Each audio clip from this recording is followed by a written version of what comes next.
Hello guys, magandang araw sa inyong lahat dyan.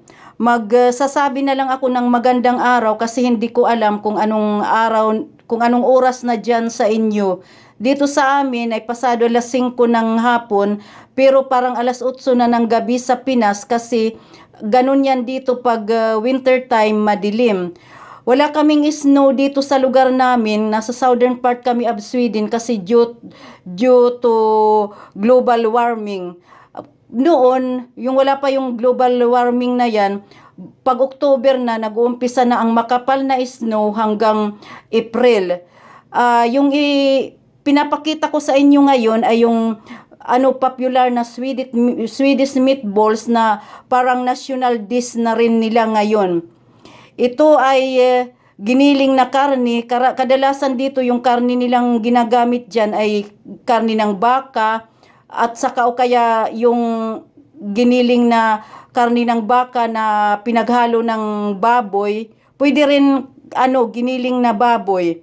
Pagkatas lalagyan lang yan, halo-haloin mo yung yung gatas, breadcrumbs, sibuyas, itlog, salt, pepper, black or white pepper na lang at saka margarine. Yun ang gagawin mo. Pagkatapos, anuhin mo yan, yung bibilugin mo yan sa kamay mo, pero yung parang, yung kamay mo, anuhan mo muna ng tubig para hindi didikit dyan yung paggawa mo niyan. Yung tungkol naman sa gravy, yung sauce na yan, ang gravy na yan, lang yan, yung harina, pagkatapos margarine, cream, bouillon, salt, at saka pepper, at saka Worcester. Nakakapagsabi ako ng salt kasi in Swedish, yung salt ay salt. Kahit nga nagsasabi ako sa inyo ng halo, kasi ganun ang pag-greet nila dito sa Sweden. Pag magkita-kita, magsasabi silang halo, yun, imbis na hilo, ganun sila dito sa Sweden. Magkikwento ako sa inyo tungkol sa history ng, binasa ko lang ito dito sa internet. Nakalagay dito, a number of amusing stereotypes often have a grain of truth to them, and the one about Sweden being a meat-loving country. Meatball-loving country is on the money. Swedes might not eat meatballs every single meal, as the Swedish chef from the Muppets seems to suggest, but they do love meatballs with potatoes and a beautiful thick gravy, almost as much as they love Zlatan Ibrahim or the Eurovision Song Contest. They can be lovingly handmade ones constructed from the finest meat or frozen ones grabbed on the way home to work and chucked into the oven for a quick dinner. It doesn't matter as long as there are enough of them. The history is far from Sweden. This has led many to wonder why they become such a popular food across the world and how they became so deeply associated with Sweden. Before becoming a global favorite, after all, the history of meatballs is as rich as the gravy.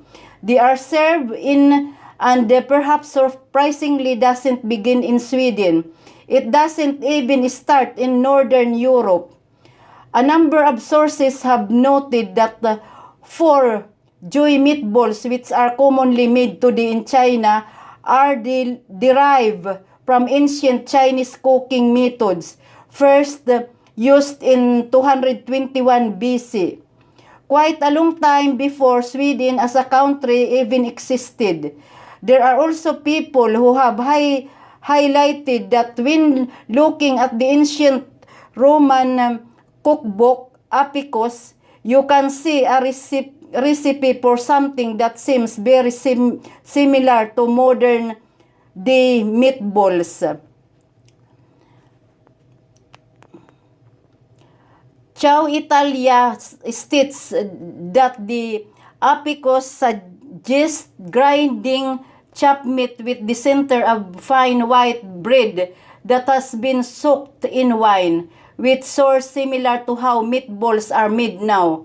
The old Iranian dish kofti tabrizi, as well as the medieval pomedi orans, hindi ko ma-pronounce, hindi ko naman alam ang kung French man yan.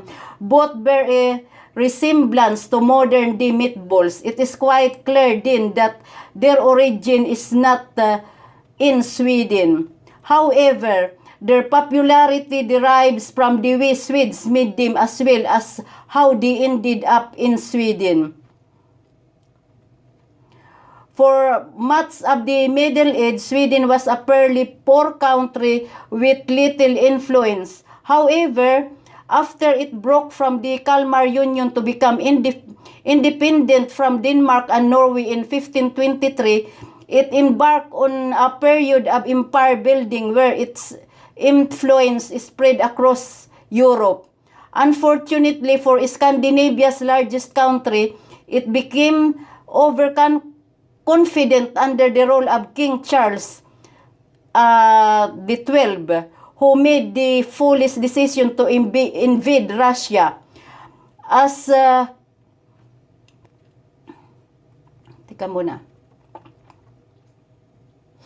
with many invasions of Russia, both the before and since, Charles' attempt failed badly, culminating in defeat at the Battle of Poltava in June 1709. Charles had lost over a third of this infantry, and in doing so depleted a lot of Sweden's resources. This point is often seen as the end of the Swedish Empire, and it forced Charles to flee into the arms of the Ottoman Empire. There he was treated as an exalted guest and traveled across the empire, sampling the culture, experiencing the different cities, and tasting the food. He was particularly taken by a dish that very closely resembled modern Swedish meatballs. He enjoyed them so much that when he finally returned to Sweden 5 years after going into exile, he brought the recipe back with him. Charles would enjoy them with coffee or other drinks as a snack rather than a meal. Despite fleeing Sweden, he was still the king, and as people often do, they copied the king. The dish became a staple of the upper classes and slowly filtered its way down to common Swedes, especially after the invention of the meat grinder and the ubiquity of wood stoves in the 18th century. The Swedish way of making meatballs became more and more popular, and as the world became more closely linked in the 19th and 20th centuries, so did access to this brilliant dish. This can be also attributed to the popularity of IKEA, which brought meatballs and flat-pack furniture to places across the world. Yun ang story ng tungkol sa Swedish meatballs. Sana magustuhan nyo itong vlog ko. Please like, subscribe, and share. Thank you sa lahat sa inyo.